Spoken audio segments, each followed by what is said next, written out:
ये रसायन विज्ञान का जो है पार्ट 1 है, पार्ट 1 वीडियो। इसके पहले जो है परिचय हुआ था, इंट्रोडक्शन, कि कैसे पढ़ें, क्या पढ़ें, कैसे अच्छा अंक लाएं और कैसे हम पास होंगे। तो इसमें पार्ट 1 में स्टार्ट किया जा रहा है। ऐसे छात्र जो सामान्य कार्बनिक रसायन पढ़ चुके हैं वो इसको छोड़ सकते हैं, बाकी अगर दोबारा पढ़ने का इच्छा है तो वीडियो देख सकते हैं, क्योंकि बहुत से ऐसे छात्र हैं जो इसको नहीं देखे हैं। तो यहाँ पर सामान्य कार्बनिक रसायन जीओसी चलेगा, इसमें कुछ 4, 5, 6 तक हो सकता है वीडियो बनेगा, और इसका जो भी पीडीएफ होगा वो व्हाट्सएप ग्रुप, ऑफलाइन जो कोचिंग वाले हैं उनके व्हाट्सएप ग्रुप पर मिल जाएगा इसका पीडीएफ। अगर नहीं मिलता है तो आप लोग बोल दीजिएगा। और जो ऐसे छात्र हैं जो इच्छुक हैं, बाहरी छात्र हैं, वो टेलीग्राम से प्राप्त कर सकते हैं फ्री, और कोई डाउट है तो इस पर भेज सकते हैं।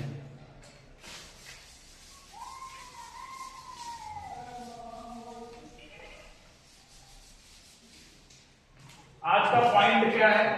आज का पॉइंट है कार्बनिक यौगिक की परिभाषा तथा उदाहरण और कार्बन का परिचय। उसके बाद हम पढ़ेंगे कार्बनिक यौगिकों की संख्या अधिक क्यों है, उसका कारण क्या है। फिर उसके बाद पढ़ेंगे alpha beta gamma carbon, alpha beta gamma hydrogen. ये सब बेसिक चीजें हैं। और एक थोड़ा सा पॉइंट हम समझ लेते हैं यहाँ पर कि अल्फा बीटा गामा अभी नहीं मिलेगा आपको, इस बीच में मिलेगा। और इसके पहले जो है ये केवल परिचय है।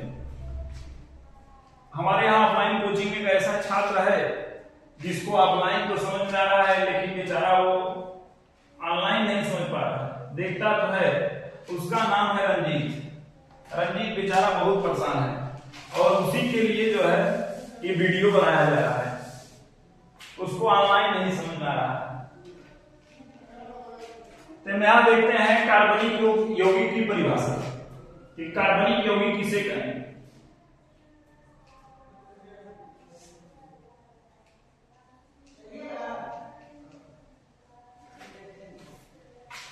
कार्बनिक यौगिक किसे कहेंगे? तो इसमें अगर आवाज क्लियर नहीं है तो आप ईयरफोन या ईयरबड लगा सकते हैं, उससे हो सकता है कुछ क्लियरिटी मिलेगी। या तो आप जो है मोबाइल का साउंड फुल करके अकेले में बैठ करके कहीं शोर शराबा वाले स्थान पर नहीं रहेंगे तो आवाज सुनाई देगा। कुछ मोबाइल में समस्या हो सकता है, क्योंकि हमने भी चेक किया था, थोड़ा सा आवाज का समस्या है। और माइक 2-4 दिन में अभी आ जाएगा, ऑनलाइन हमने ऑर्डर किया है, वो हमारे हाथ में नहीं है। तो कार्बनिक यौगिक किसे कहेंगे? सबसे बड़ा प्रश्न है कि भाई कार्बनिक यौगिक क्या है।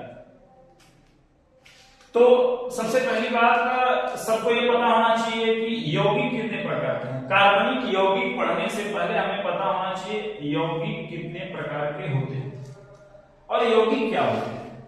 सबसे पहली बात तो हम यौगिक पर नहीं जाते हैं, या थोड़ा सा परिचय इसका बता देते हैं कि भाई जब भिन्न भिन्न परमाणु आपस में जुड़ते हैं, भिन्न भिन्न परमाणु जब जुड़ते हैं तो उससे अणु बनता है, और अणु जब कहीं एकत्रित होते हैं, अणु जब कहीं एकत्रित होते हैं तो उसे ही यौगिक बोलते हैं। जैसे हाइड्रोजन और ऑक्सीजन, ये दोनों मिलकर के बना लेते हैं H2O। तो हाइड्रोजन परमाणु है, ऑक्सीजन परमाणु है, ये मिलकर के बना लिए अणु। लेकिन अगर एक H2O है तो उसको हम बोलेंगे H2O अणु। और अगर एक से ज्यादा अणु है, कहीं एकत्रित है, जैसे ग्लास में एक अणु का होगा नहीं, बहुत होंगे, तो वहां पर उस ग्लास में जो जल भरा है उसको हम बोलेंगे वहां पर जल यौगिक रखा है। अणु नहीं रखा है, परमाणु नहीं रखा है, यौगिक रखा है। ऐसे ही तो हमें लगता है कि यौगिक क्या है ये समझ में आ गया होगा कि भाई भिन्न परमाणु जब मिलते हैं, भिन्न भिन्न परमाणु जब मिलते हैं तो अणु बनते हैं, और अणु कहीं एकत्रित रहेंगे, ढेर सारे रहेंगे, तो उसमें बहुत ज्यादा संख्या में रहेंगे, तो उसे हम यौगिक बोलते हैं।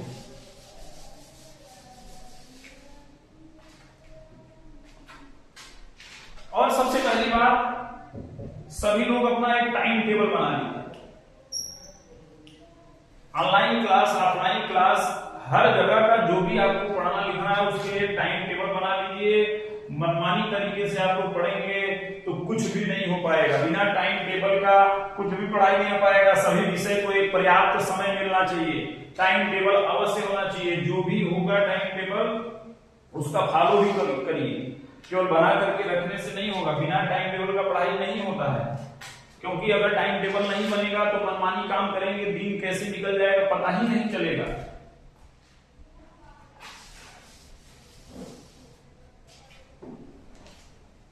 काल्पनिक यौगिक क्या है,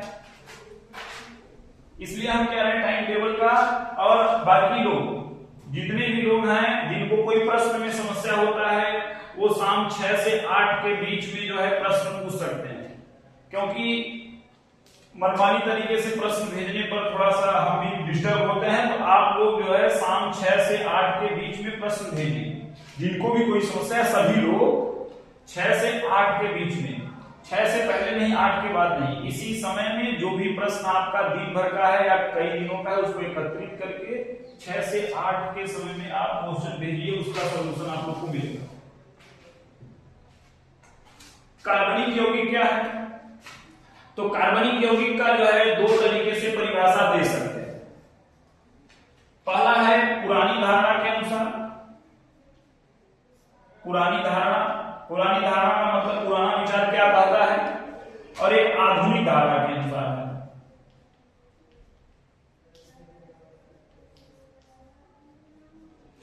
पुरानी धारणा यहां पर,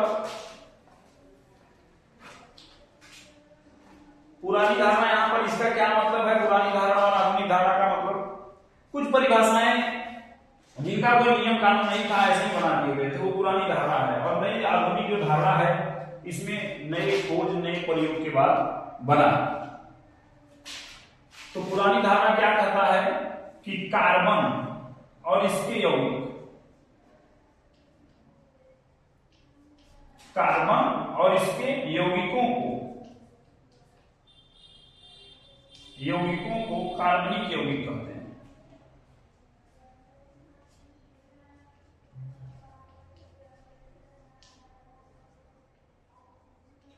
तो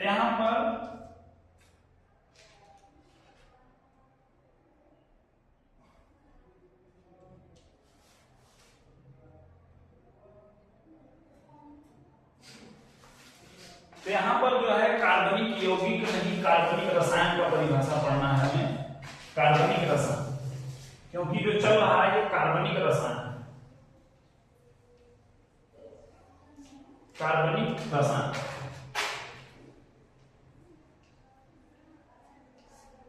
जिसको कहते हैं ऑर्गेनिक केमिस्ट्री। कार्बनिक यौगिक का भी परिभाषा दिया गया है, उसमें कोई समस्या नहीं है। कार्बनिक रसायन का परिभाषा यहां देखते हैं, तो कार्बनिक रसायन जिसको ऑर्गेनिक केमिस्ट्री कहते हैं, जो कि 35 अंक में आता है, कक्षा 12 में 35 अंक में आएगा। तो पुरानी धारणा ये कहता है, इसको करेक्ट कर लीजिएगा, कि कार्बन और उसके यौगिक, इसके यौगिक जो है कार्बनिक यौगिक कहलाते हैं, और ये कार्बनिक रसायन के अंतर्गत आते हैं। मतलब ऐसे हम बोल सकते हैं कि रसायन विज्ञान की वह शाखा जिसमें कार्बन और उसके यौगिकों का अध्ययन किया जाता है। कार्बन और उसके यौगिकों का अध्ययन किया जाता है। कार्बन का अध्ययन करेंगे और उसके यौगिक का अध्ययन करेंगे, उसे ही हम कार्बनिक रसायन कहते हैं।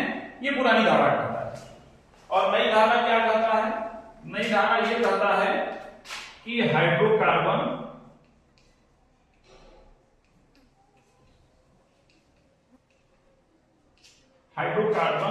और उसके व्युत्पन्न,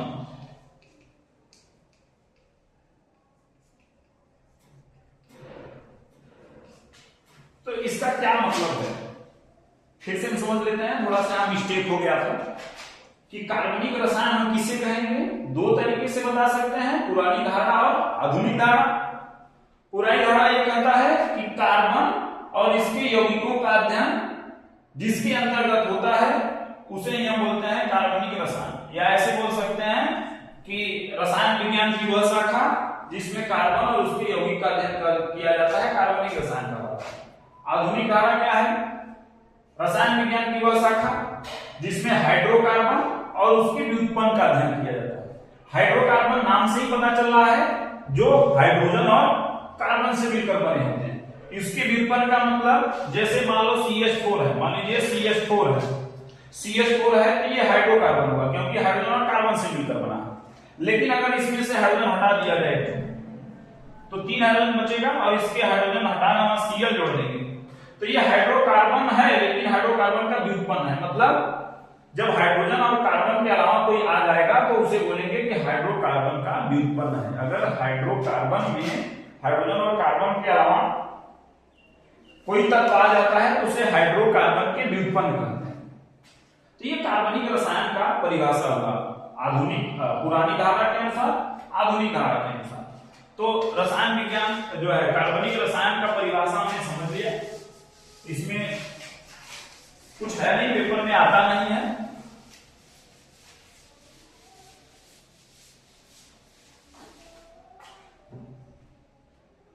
तो यहां पर सबसे पहली बात कि भाई कार्बनिक रसायन का हमने परिभाषा देख लिया।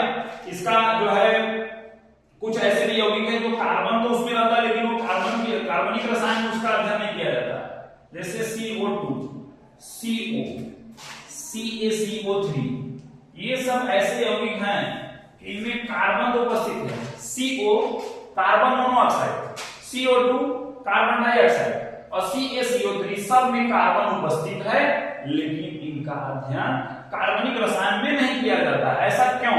क्योंकि इनका जो गुण लक्षण है प्रयोगों द्वारा अकार्बनिक से मिलता है। अकार्बनिक का मतलब जो कार्बनिक रसायन में नहीं आते हैं उन्हें अकार्बनिक, या ऐसे बोल सकते हैं कि जिनमें कार्बन नहीं मिलता है उसे अकार्बनिक में पढ़ा जाता है। इसमें कार्बन है फिर भी ये कार्बनिक रसायन में क्यों नहीं पढ़े जाते हैं? क्योंकि इनका जो गुण है, लक्षण है, वो कार्बनिक यौगिकों से मिलता नहीं है। तो ये कार्बनिक रसायन में इनका अध्ययन नहीं किया जाता है और यही कारण है कि पुरानी धारा का परिभाषा फेल हो गया था। क्योंकि पुरानी धारणा में ये बताया गया था कि कार्बन होंगे और कार्बन के यौगिक जो होंगे उन्हीं का अध्ययन कार्बनिक रसायन में किया जाता है, तो इसलिए पुरानी धारणा फेल हो गया। अब हम समझते हैं कार्बन का परिचय। सभी लोग कार्बन के बारे में अच्छे से जानते होंगे।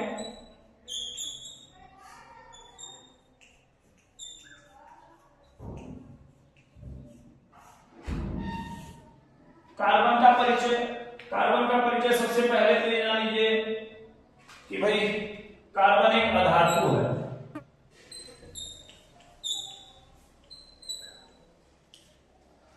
कार्बन एक अधातु है।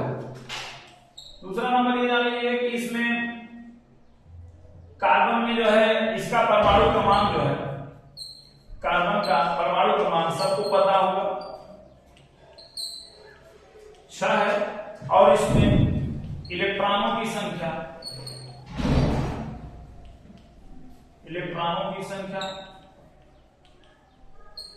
और प्रोटॉनों की संख्या और न्यूट्रॉनों की संख्या ये सभी 6 ही है। इलेक्ट्रॉन, प्रोटॉन, न्यूट्रॉन सब इसमें 6 है और इसको लिखा जाता है 6C12 से। ये परमाणु क्रमांक और ये द्रव्यमान संख्या। परमाणु क्रमांक जितना होता है उतने इलेक्ट्रॉन और प्रोटॉन होते हैं। न्यूट्रॉन ऊपर वाले में से घटाकर हम निकाल सकते हैं। 12 में से 6 जाएगा 6। तो इसका मतलब परमाणु क्रमांक 6 आवश्यकता पड़ेगा, इलेक्ट्रॉनों की संख्या 6, प्रोटॉनों की संख्या 6 और न्यूट्रॉनों की संख्या भी 6 है।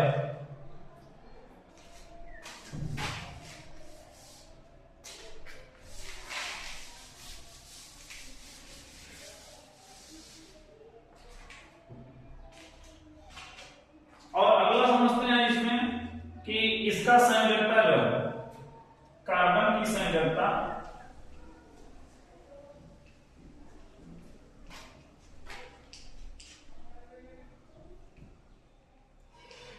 संयोजकता 4 है। ये बहुत ध्यान देना है इसमें कि कार्बन का संयोजकता 4 है।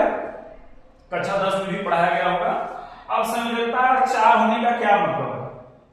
संयोजकता अगर किसी का 1 है तो 1 बंध बना सकता है, अगर 2 है तो 2 बंध बना सकता है, 3 है तो 3 बंध बनाएगा, 4 है तो 4 बंध बना सकता है। इसका मतलब संयोजकता है बंध बनाने की क्षमता। तो कार्बन मैक्सिमम 4 बंध बना सकता है। कार्बन मैक्सिमम 4 बंध बना सकता है, उससे ज्यादा नहीं बना सकता है। लेकिन ध्यान देना है कि कार्बन के बीच एकल बंध संभव है, कार्बन के बीच 2 बंध संभव है, कार्बन के बीच 3 बंध संभव है, लेकिन कार्बन के बीच 4 बंध संभव नहीं है। ऐसा क्यों? क्योंकि बंध में लगे होते हैं इलेक्ट्रॉन, एक बंध में 2 इलेक्ट्रॉन, एक पहले परमाणु का एक दूसरे का, इसमें 4 इलेक्ट्रॉन, इसमें 6 इलेक्ट्रॉन, इसमें हो जाएंगे 8 इलेक्ट्रॉन, और इलेक्ट्रॉन पर होता है ऋणावेश। तो जब 2 इलेक्ट्रॉन होंगे तो उनमें प्रतिकर्षण कम लगेगा, ये स्थायी होगा। इसमें थोड़ा प्रतिकर्षण ज्यादा हो जाएगा क्योंकि 2 परमाणु के बीच 4 इलेक्ट्रॉन आए।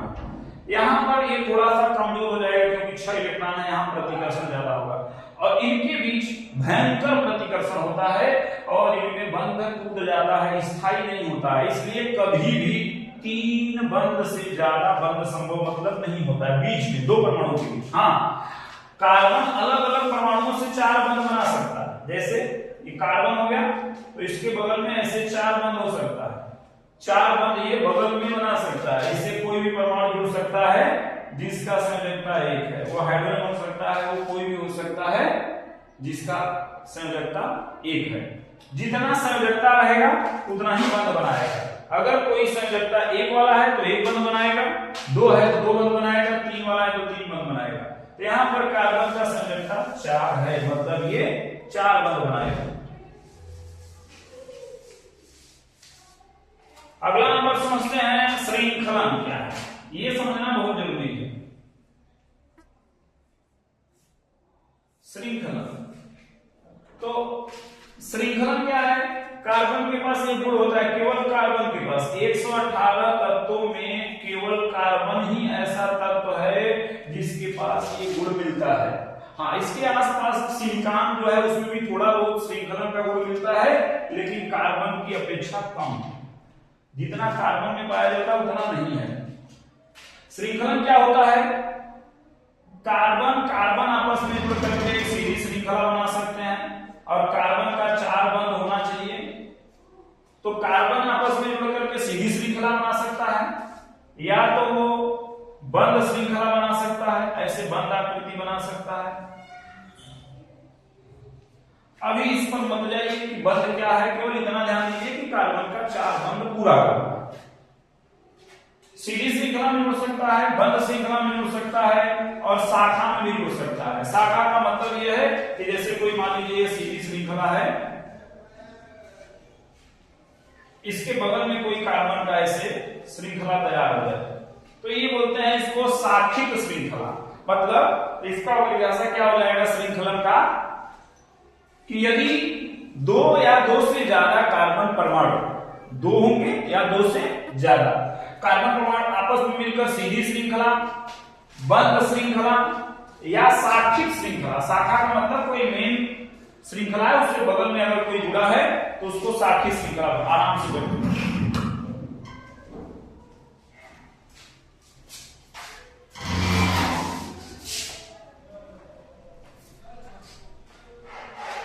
तो यही जो कार्बन स्वयं के साथ जुड़कर, स्वयं के साथ अन्य किसी परमाणु के पास कैपेसिटी क्षमता नहीं है, स्वयं के साथ नहीं बंध बनाते हैं। हाँ, बनाएंगे 2 मैक्सिमम 2 परमाणु, 2, 3, 4, सल्फर S8 में 8 तक है, लेकिन वो बंद आकृति में। S8 पढ़ाया गया होगा रिंग संरचना, लेकिन इसमें क्या है, ये खुला हो सकता है आकृति, बंद हो सकता है, शाखा वाला हो सकता है। और यही जो गुण है कार्बन का सीधी श्रृंखला में जुड़ना, बंद श्रृंखला में जुड़ना, शाखीय श्रृंखला में जुड़ना, इसी को बोलते हैं श्रृंखलन। तो इसका क्या परिभाषा है? परिभाषा यही है कि कार्बन स्वयं के साथ जुड़कर सीधी श्रृंखला, बंद श्रृंखला, शाखीय श्रृंखला में जुड़ सकता है, इसे ही श्रृंखलन कहते हैं। परिभाषा यहां पर कोई मतलब नहीं है, केवल समझना जरूरी है। बैठो।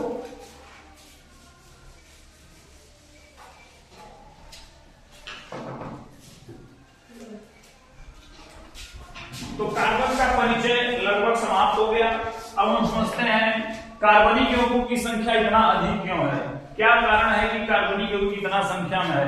सभी को पता है कि टोटल 118 तत्व हैं, और कार्बन को सब आ गए।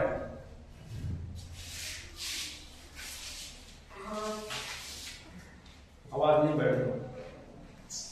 टोटल 117 तत्व हैं कार्बन को छोड़ करके, और 117 तत्व के जो यौगिक हैं अकार्बनिक बोले जाते हैं। कोई भी हो वो अकार्बनिक बोला जाएगा। और जो कार्बन के यौगिक हैं कुछ यौगिकों को छोड़ करके सबको कार्बनिक कहते हैं, कार्बनिक यौगिक। अब इसमें इनका संख्या लगभग अलग अलग जगह पर अलग अलग बताया गया है। 25 से 30,000 बताया गया है, 25,000 लगभग बताया जाता है, क्योंकि संख्या बढ़ता घटता रहता है। पुरानी नई किताबों में इनका संख्या अलग अलग लिखा है। लेकिन ये जो कार्बनिक यौगिक है अकेले ये मिलियन में है। मिलियन का मतलब 10 लाख होता है। तो विचार कीजिए कि 117 तत्वों के यौगिक केवल 25,000 हजार तक सीमित हैं और इसमें मिलियन मतलब 10 लाख का अकेले कार्बन के पास। तो यही प्रश्न बनता है कि कार्बनिक यौगिक की संख्या इतना अधिक क्यों है। तो इसका उत्तर यहाँ पर यही है कि कार्बन के पास दो स्पेशल क्वालिटी है। पहला तो इसमें श्रृंखलन होता है, इसके कारण ये क्वालिटी किसी में नहीं है, और दूसरा इसमें जो इसका संयोजकता 4 है। यही दो कारण हैं जिसके कारण कार्बनिक यौगिकों की संख्या बहुत ज्यादा है। यही दो रीजन है। श्रृंखलन का गुण में नहीं पाया जाता है, संयोजकता 4 वाले गुण बहुत हैं, लेकिन श्रृंखलन ही ऐसा मेन कारण है जिसके कारण कार्बनिक यौगिकों की संख्या बहुत ज्यादा है।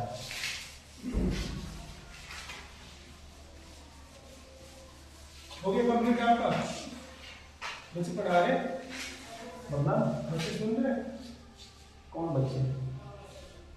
हाँ चलो, क्या वो कोई बात है का? डरा दिया।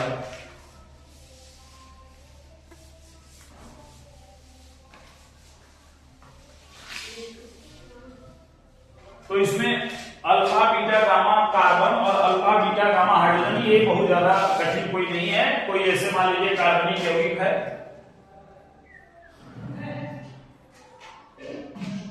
जैसे मान लीजिए यहां पर OH जुड़ा है, और ध्यान दीजिएगा कार्बन का 4 बंध पूरा होना चाहिए। एक बंध बना है तो बगल में अगर कोई नहीं जुड़ा है तो हम हाइड्रोजन जोड़ देंगे। इसमें 2 बंध बना है तो 2 हाइड्रोजन जोड़ देंगे। 4 बंध हमें पूरा करना है।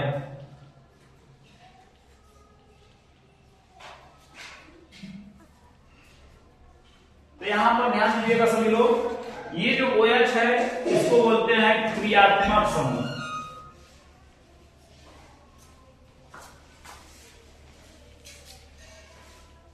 क्रियात्मक समूह क्या हो गया? क्रियात्मक समूह। अब क्रियात्मक समूह के जस्ट बाद वाला जो कार्बन है, इसके बाद वाला कार्बन इसको बोलते हैं अल्फा कार्बन, और अल्फा कार्बन के बगल वाला कार्बन होता है बीटा कार्बन, और बीटा कार्बन के बगल वाला कार्बन होता है गामा कार्बन। जो क्रियात्मक समूह है, क्रियात्मक समूह के आधार पर देखना है। इसके बगल में जो है अल्फा कार्बन, इसके बगल में बीटा कार्बन, इसके बगल में गामा कार्बन, इसके आगे भी नाम है लेकिन इतना तक काफी है। यहां पर अल्फा कार्बन से जो हाइड्रोजन जुड़े हैं इनको बोलते हैं अल्फा हाइड्रोजन, और बीटा कार्बन से जो हाइड्रोजन जुड़े हैं उसे बोलते हैं बीटा हाइड्रोजन। इनका नाम बीटा हाइड्रोजन है। और यहां पर जो जुड़े हैं इसको बोलते हैं गामा हाइड्रोजन। तो समझ में आ गया होगा अल्फा बीटा कार्बन और अल्फा बीटा हाइड्रोजन क्या होते हैं। इनको हम क्रियात्मक समूह से पता करते हैं। जैसे मान लीजिए क्रियात्मक समूह का स्थिति बदल गया,